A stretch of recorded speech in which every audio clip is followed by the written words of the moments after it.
मोतियाबिंद के बारे में जानकारी बढ़ रही है और हमारे पास अभी से ही बहुत से हमारे दर्शकों के ईमेल्स आने शुरू हो गए हैं।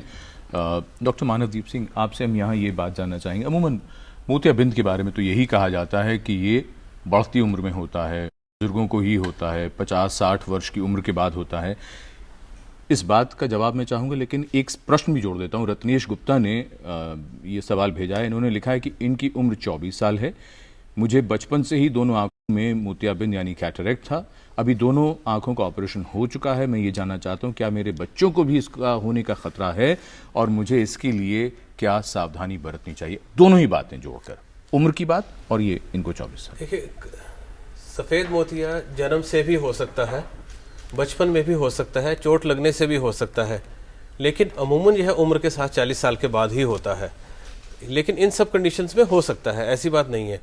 दूसरी बात यह है कि यह फैमिलीज़ में ज़रूर चलता है, वांशिक होता है, ख़ास तौर से जो बचपन का मोतिया है।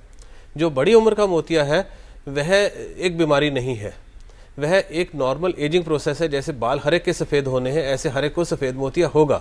हो सकता है किसी को 40 साल की उम्र पे हो जाए और किसी को 90 साल की उम्र तक ना हो। अगर 90 साल नहीं जीता तो उससे पहले अगर वो चला जाता है तो उसको नहीं हुआ, लेकिन उसको होना था अगर वो सफिशिएंट टाइम के लिए जिंदा रहता। तो यह एक एजिंग प्रोसेस है। लेकिन जो बचपन से मोतिया होता है या जन्म से मोतिया होता है वह एक बीमारी है और यह वांशिक भी हो सकती है। इसलिए बच्चों का चेकअप करवाना चाहिए। चेकअप करने के अलावा इसका और कोई तरीका नहीं है। आपने बड़ा अच्छे से उसको रखा कि अगर ज्यादा जीना है तो उसके साथ कुछ चीजें हैं, उनका ध्यान रखना पड़ेगा। डॉक्टर परिहार, आपसे ये जानना चाहेंगे कि अगर ग्लूकोमा के विषय में बात की जाए तो कौन से वो लोग होंगे जिन्हें सामान्य लोगों की अपेक्षा इसका खतरा ज्यादा होगा और हाई रिस्क ग्रुप में जो फॉल करते हैं? जी हाँ, ये बहुत ही ज्वलंत प्रश्न है और अच्छा प्रश्न है। जिनकी परिवार में काला मोतिया या ग्लूकोमा की हिस्ट्री है, जिनके पिताजी, माताजी या भाइयों किसी को रहा है, उनमें इसकी संभावना ज़्यादा रहती है। जिन्हें दूसरी बीमारियां शरीर में, जैसे मधुमेह, जैसे हम डायबिटीज़ कहते हैं, हाइपरटेंशन, और भी कोई बीमारी जिससे कि इसका संबंध हो सकता है, उनमें भी ग्लूकोमा की संभावना ज़्यादा रहती है। उनकी इसमें जांच होनी चाहिए। तीसरा होता है जिनके आँख की बनावट छोटी होती है, जिसमें प्लस नंबर के चश्मे दूर के लिए भी लगते हैं, पास के लिए तो 40 साल के बाद में सबको लगते हैं, उनमें इसकी संभावना ज़्यादा होती है। कुछ जो शारीरिक बीमारियों के लिए स्टेरॉइड का इस्तेमाल करते हैं, उन लोगों में भी ये हाई रिस्क ग्रुप होता है और उनको इसके लिए थोड़ा जागरूक रहने की ज़्यादा ज़रूरत है। जी, स्थिति की हम बात कर रहे थे। डॉक्टर ऋषि मोहन, थोड़ा सा विस्तार से हमें बताएं कि जो आँख का देखने की जो प्रक्रिया है, जाहिर सी बात है जब तक आँख ठीक चलती है शायद किसी को इस बात का अंदाज़ा भी नहीं होता या अनुमान भी नहीं होता कि कैसे होती है ये प्रक्रिया। नॉर्मल विजन का जो प्रोसेस है, देखने की प्रक्रिया कैसे होती है, और कैटरैक्ट या ग्लूकोमा, इन स्थिति में जब व्यक्ति आ जाता है तो किस तरह के बदलाव आँख में आते हैं? ये मॉडल है मेरे सामने और इस मॉडल में अगर आप देखेंगे तो जो किरणें होती हैं ये यहाँ स्वच्छ पटल यानी कॉर्निया से एंटर करती हुई इस छोटे से सुराख के बीच में से जाती हैं और यहाँ पीछे पर्दे के ऊपर फोकस होती हैं जी। और बीच में ये एक लेंस होता है और ये लेंस जो होता है साफ होता है बिल्कुल। लेकिन क्या होता है कि उम्र के साथ या जो और बीमारियां या और जो चीज़ें बतलाई गई उनसे ये लेंस ऐसा दूधिया या धूमिल हो जाता है। तो अगर ये मैं यहाँ डाल देता हूँ तो आप देखेंगे कि रोशनी की अंदर जाने की जो प्रक्रिया है वो यहीं रुक जाएगी और रोशनी पीछे पर्दे तक पहुँचेगी नहीं, और इसी को हम मोतियाबिंद या कैटरैक्ट बोलते हैं। अब हर कैटरैक्ट एक जैसा नहीं होता और इसीलिए अलग अलग विचार इसके बारे में दिए जाते हैं जी। और कुछ कैटरैक्ट होते हैं जो ज़्यादा रोशनी रोकेंगे, जैसे ये वाला है, इसमें ये बिल्कुल बीचों बीच में है। पर कुछ कैटरैक्ट ऐसे भी होते हैं जो पेरिफेरी में यानी कि बगल साइड में होते हैं, सेंटर में क्लियर होता है, किनारों पर होंगे जी। अच्छा। तो इसमें मोतिया इतना ज़्यादा प्रभावित नहीं करेगा रोशनी को, तो ये कैटरैक्ट फौरन सर्जरी नहीं मांगता, पर इस तरह का कैटरैक्ट फौरन सर्जरी मांगेगा जी।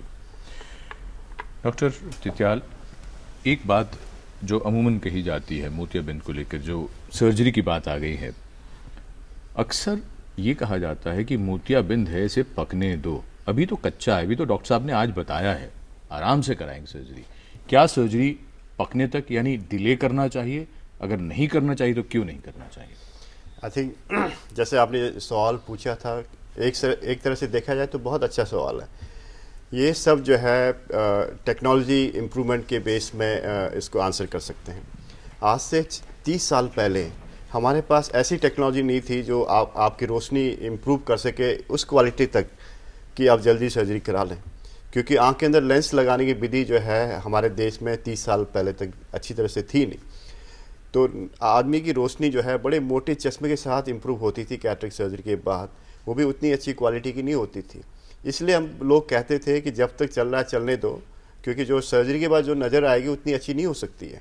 लेकिन आज की जो टेक्नोलॉजी है, जो माइक्रो सर्जरी आ गई है, लेजर्स आ गए हैं, फेको मशीन्स आ गए हैं, और इस तरह के लेंसेज आ गए हैं जो आपकी रोशनी आपको सीधे 20 साल के एज में ले जाती है।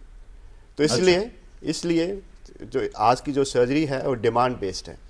आप किस तरह के प्रोफेशन में काम करते हो, आपकी क्या रिक्वायरमेंट है, आपकी क्या डिफ़िकल्टी हो रही है, उस बेसिस में सर्जरी होती है।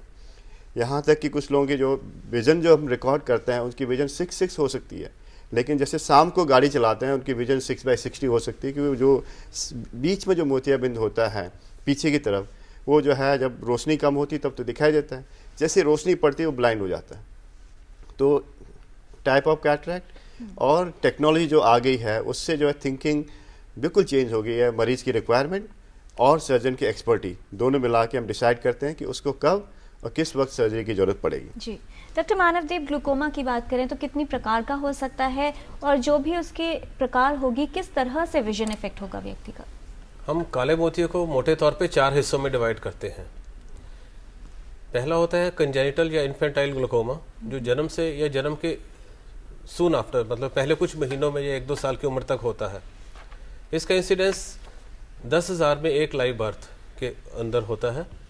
इसके अलावा सेकेंडरी ग्लूकोमास होते हैं जो कि किसी भी उम्र में हो सकते हैं। यहाँ पर मैं ये बहुत ज़ोर से कहना चाहूँगा कि कुछ दवाइयों का सेवन होता है, स्टीरॉयड ग्रुप की दवाइयाँ, वो आई ड्रॉप्स की तरह यूज़ होती हैं फॉर एलर्जी के वजह से, और ये बच्चों में बहुत कॉमनली यूज़ होती हैं। एक बीमारी होती है वर्नल केराटो कंजंक्टिवाइटिस, जो कि अक्सर 2-3 साल की उम्र से लेकर 15-16 साल की उम्र तक होती है। उसके अंदर इनका यूज़ बहुत ज़्यादा होता है, और अक्सर ऐसा होता है कि डॉक्टर को एक बार दिखा लिया, डॉक्टर ने वो दवाई लिखी 15 दिन के लिए, दोबारा डॉक्टर को कौन दिखाएगा, बाजार से ले लेके 6 महीने डालते रहे या साल भर डालते रहे, और अल्टीमेटली उसमें काला मोतिया बन गया और पेशेंट ब्लाइंड हो गया।